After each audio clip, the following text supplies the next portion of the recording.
All right, so Jesse, we're gonna, I guess, we lead it off on Dr. Harvey Mandrake, I guess, which was played by James Woods in this movie, and brilliant performance by James Woods, who is always great. He's fantastic. Yeah. Um, obviously before this, he's in Casino, The Specialist, The Getaway. My actual favorite James Woods movie is a boxing movie called Digstown. It's tremendous with Louis Gossett Jr. And he's just fantastic in this role. But I wanted somebody who would come across as a little bit shady, a little bit kind of on the sleazy side. Yeah. But not a bad guy. He's just kind of playing the game the way it's presented to him, and he's playing it the right way.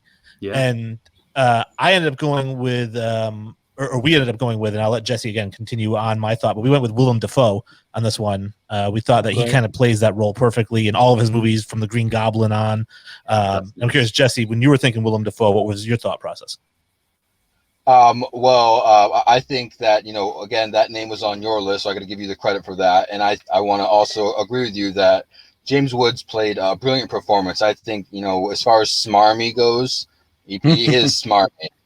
But when we went with William Dafoe, I could think of, like you said, Green Goblin and the Boondock Saints. I think he has that bravado. He has that look about him. I just think he fits like a glove. Yeah, it's a nice selection, I'd say. I feel like we've got somebody kind of in the same wheelhouse as Willem Dafoe, haven't we, James? Yeah, we have. We went through quite a lot of people for this role. Who was the we almost went for, David?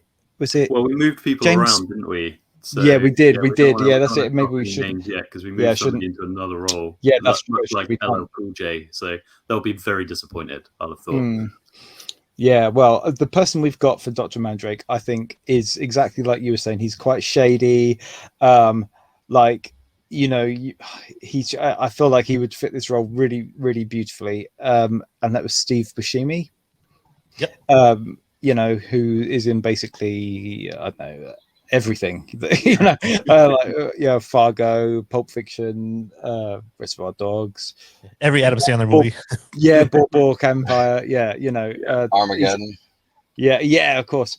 And like we could just see him being that sort of the doctor that like will give you the tablets under the counter, or write you a few scripts on the side to take home for that, to medicate that pain.